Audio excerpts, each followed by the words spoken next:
I'm all that, but I'm not a digit person at all. So in fact, I was terrified when I was invited because I thought, I couldn't see what I was going to bring there. And then I discussed a little bit, and finally we found out that there was something that could be done, because in fact, I'm interested in the reception by visitors of everything that's offered to them during a museum visit, including new technologies, of course, because we find them everywhere in museums. So it was not so terrifying, and finally I could, really find out in my bag things that could, nourish the thinking around this environment here. So, education. What is education? Education is a word that museum people are very uncomfortable with, because they are all stuck in the middle of a whole sack of words like mediation, interpretation, learning, participation, inclusion, and everything. And in the middle of that, in fact, learning, people kind of mix up education with learning, right? And so for them, it's, of course, for museum people, it's problematic, because learning, which is a hot issue even for the Anglo-Saxon museum world, is seen in other countries as contradictory with what the museum experience should be, a place of immersion and informal education. And in the southwestern Europe, we've adopted the term mediation as a counter-proposal of learning, but this word has remained a very ambivalent and vague concept, floating between intentions, means, products, professions, and so it's not a very convincing alternative to education. So we had to work on that in CICA, because we have that in our title. CICA means Committee for Education and Cultural Action, and so we had to define what we were talking about. Last year, in fact, we worked on what does cultural action mean, and we made a whole survey around the world about that word, and we published it in ICOM Education 28, which is our official publication in ICOM. And we are presently preparing another issue, 29, on the term education. What is our definition in CICA for education? In fact, we start from the etymological root of the word that comes from Latin. I'm in a Latin also oriented country, so you see what I mean.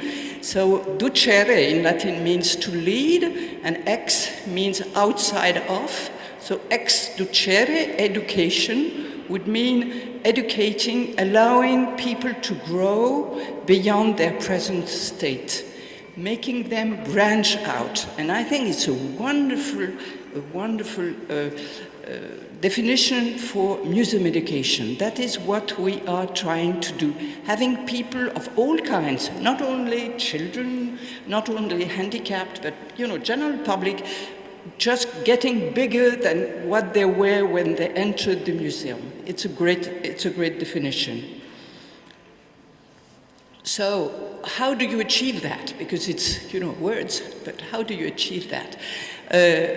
In fact, I've worked myself with people, specialists of sociology, but psychology, which is really the most important thing, because it is, in fact, what we get inside museums are machines, human machines, and they work in a specific way, and museum people don't know how they work, right? And so when you tackle the psychological dimensions of your visitors, you see that they have cognitive abilities, affective abilities, and imaginary abilities. And this is how the human machine is. So I'm not a digit person, but I'm a human machine person. in fact, research shows that when these three intellectual processes are strongly, equally solicited, and the term equally is extremely important, visitors reach what is called immersion. And I'm not inventing that, it's really the result of research. I did with my own students field research using the technique we call the thinking aloud method, where you put a little recorder near the person and you ask the visitor to say everything that goes through his or her head during the visit, right? And you note where they stop and you know how long and all that. And then you process that in a very systematic way. And after the visit, you discuss with the people to try and understand, you know, why they said that, how they said that, and everything. And we do that in full-size exhibitions, and we do that with actual visitors. We take the visitors and we say, okay, would you like to lend us your mind and your spirit to go through that? So like that, we can analyze, you know, the quantity of cognitive, among a number of other things, but we can analyze what we, you know, the cognitive, affective, imaginary dimension of their visit and see at the end whether they say that they were immersed or not, you know. And that's how we found out that if you have all these three things very strong, then you have a strong museum experience, and this is what we call immersion. So you can say that then immersion is a strong support for education, because if you want to make people branch out, they have to be really compelled with what you give them, whatever it is. Maybe an object, maybe a digital device. You know, it's not a question of what it is, what happens inside the person. So immersion is a deep psychological inclusion, and we were discussing inclusion yesterday, and for me inclusion is also a psychological dimension. It's not only putting in, you know, handicapped people or people that are socially, you know, in problems. It is also the psychological immersion of people that gives you inclusion. Now, another thing I'm going to use in my presentation is something that we call the CICA best practice tool.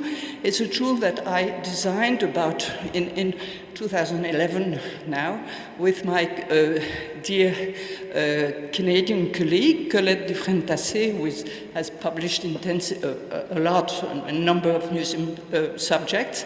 And we have worked on a piloting tool that museum professionals may use, whatever the technical mean chosen. So you may use it also for your digit proposals to enrich citizens and visitors' education.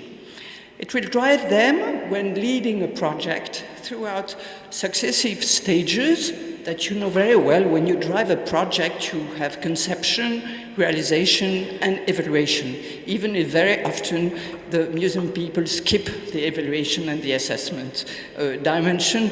The real process is going through these three stages.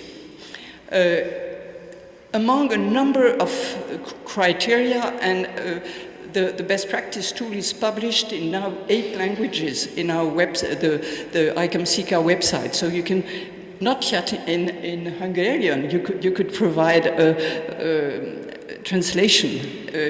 But among all these criteria, you have relevance. And relevance is a critical way to previously approach the validity of any proposal. So when you make a proposal, you try to skim it through these 4 dimensions of relevance: institutional, social, scientific or content relevance, and financial relevance. And we're going to go through these 4 ones.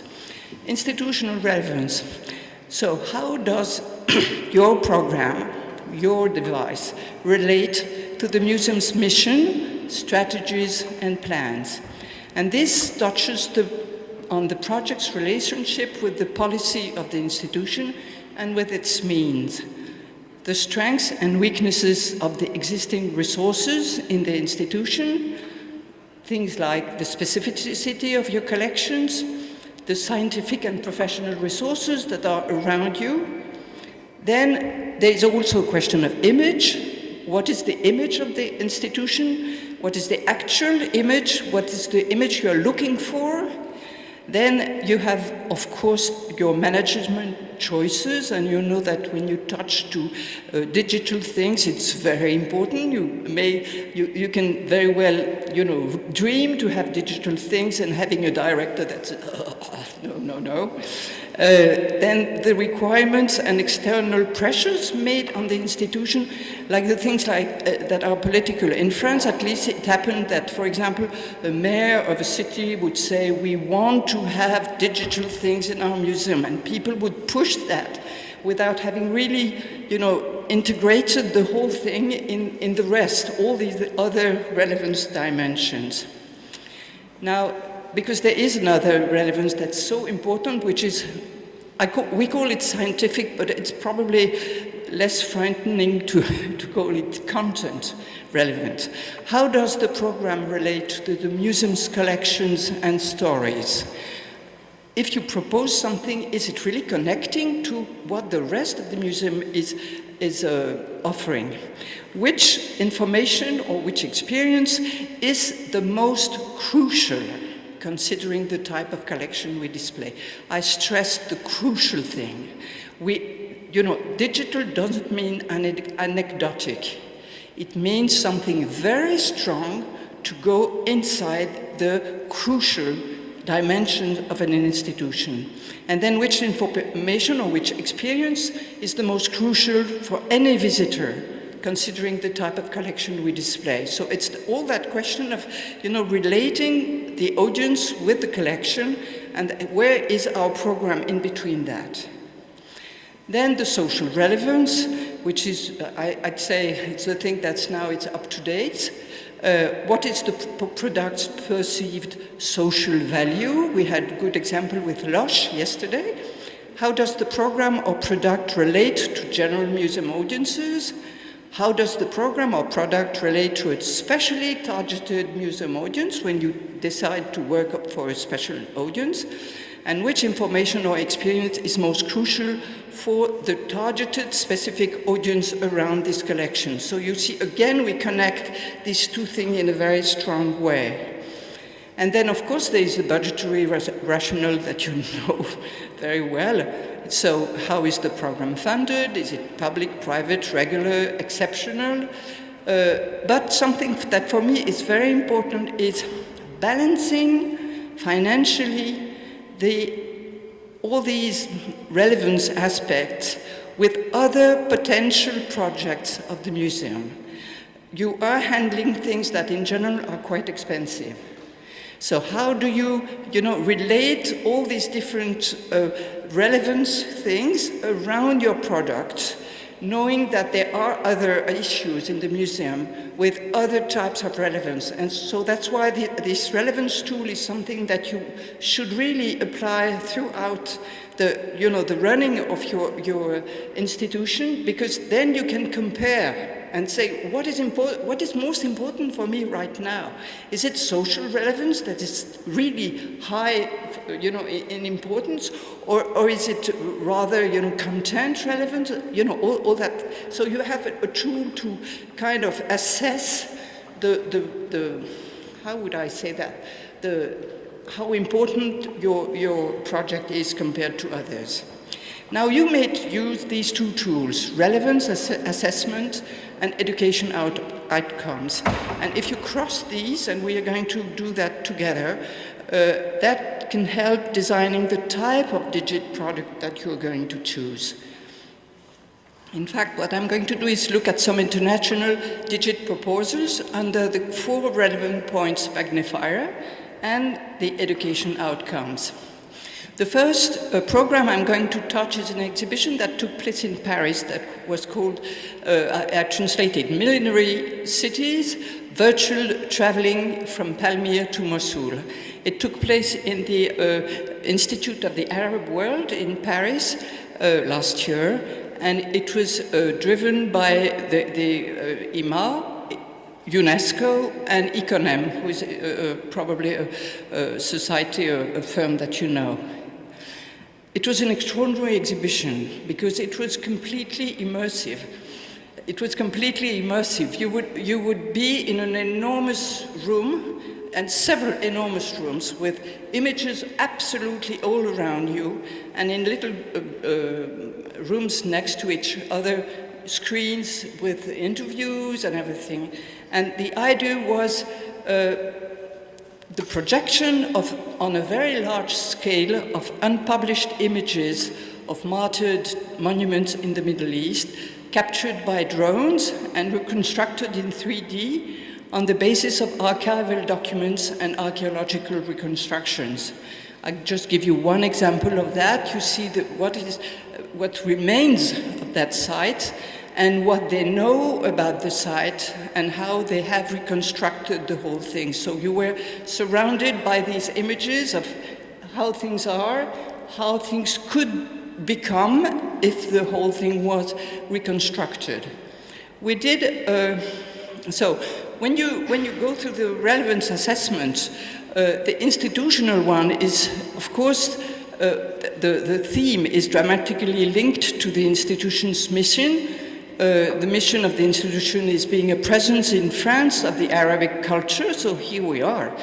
Then the content relevance, the whole content was based on scientific content data and innovative technology, so at the same time archaeological data and technical innovations.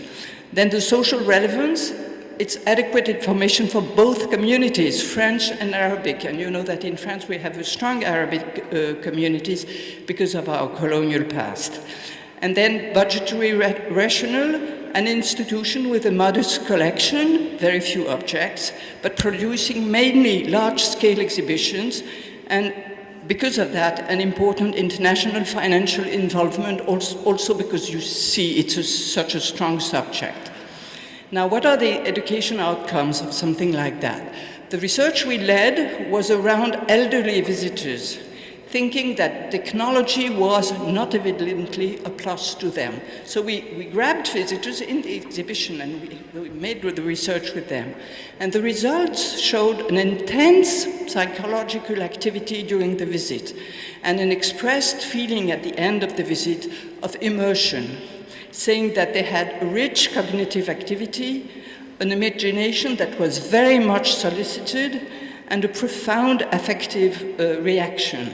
So, following our definition of education, we are in a full educative process, and you see that we are with elderly people, so education is not a question of school children.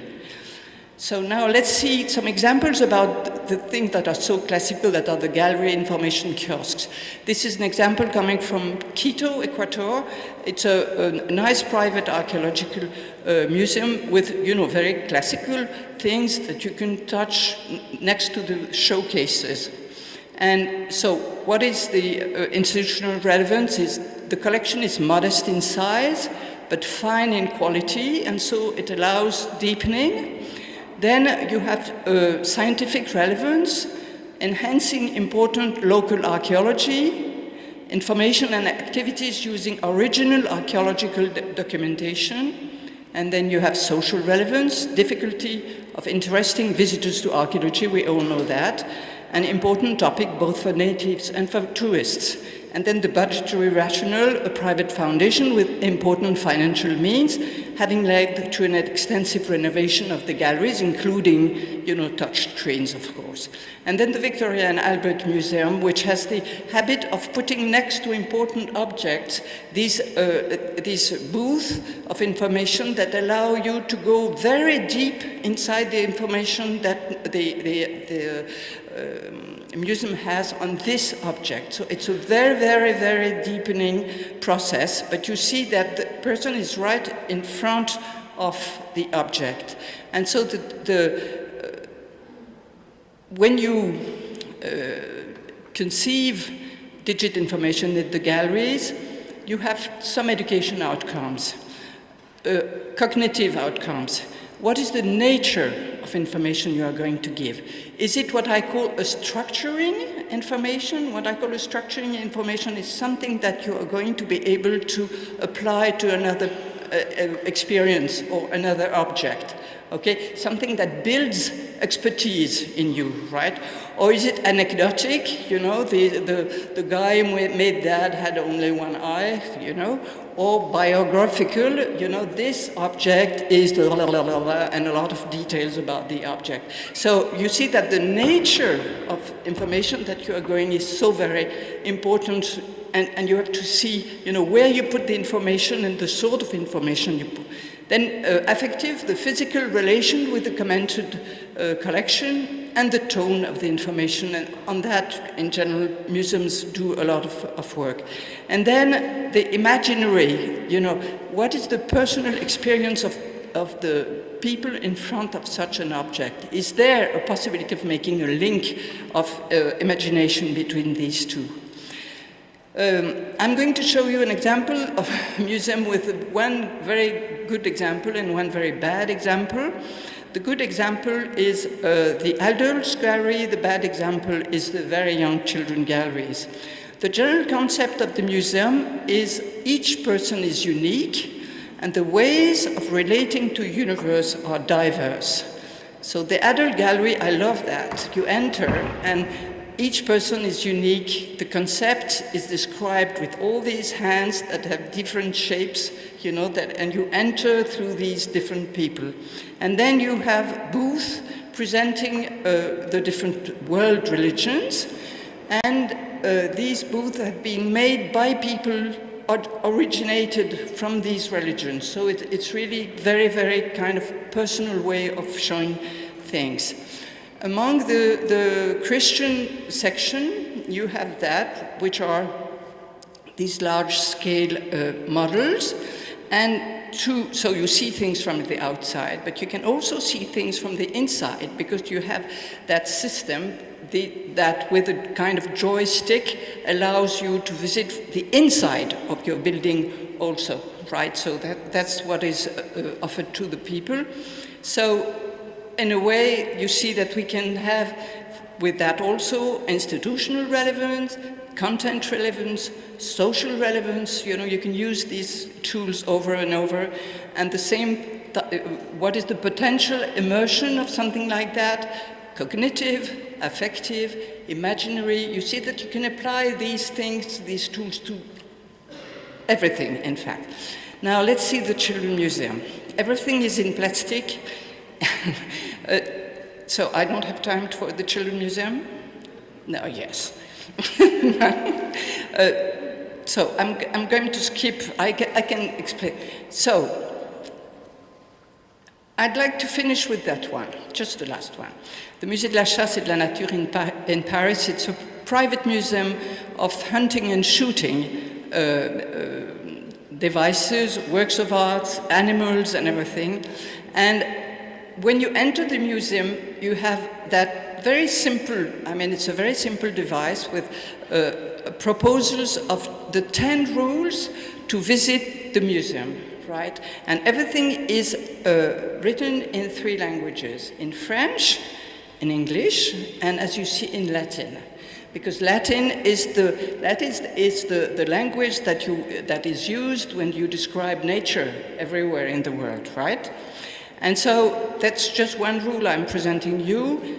You please sit on the benches only. The 2 little figures are figures that are extracted from the fable of La Fontaine, our famous storyteller of the 17th century. And it says, so please sit on the benches. The one there is the good visitor. He is just sitting with his horns and everything, and he has a green wreath around him. And this one is the bad one, and he's having a donkey hat, saying that it's the wrong way if you sit on historical things. Okay, and then they say. So, conclusions. Because I'm pushed. The benefits of an argumentative approach beyond the compulsive desire for novelty.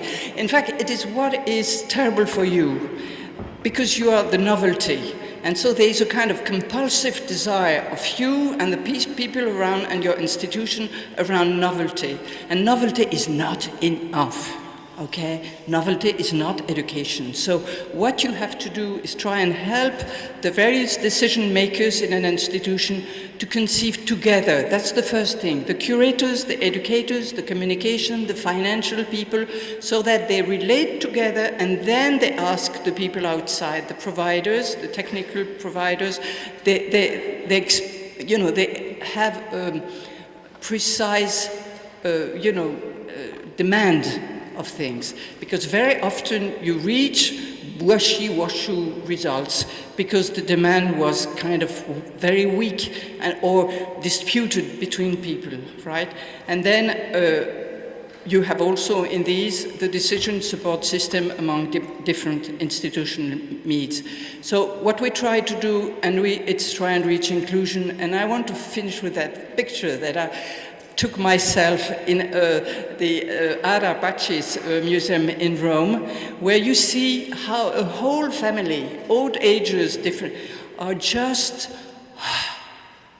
immersed in something that has no technology, just a beautiful museography and beautiful objects. So immersion is not only a question of new technologies. Thank you.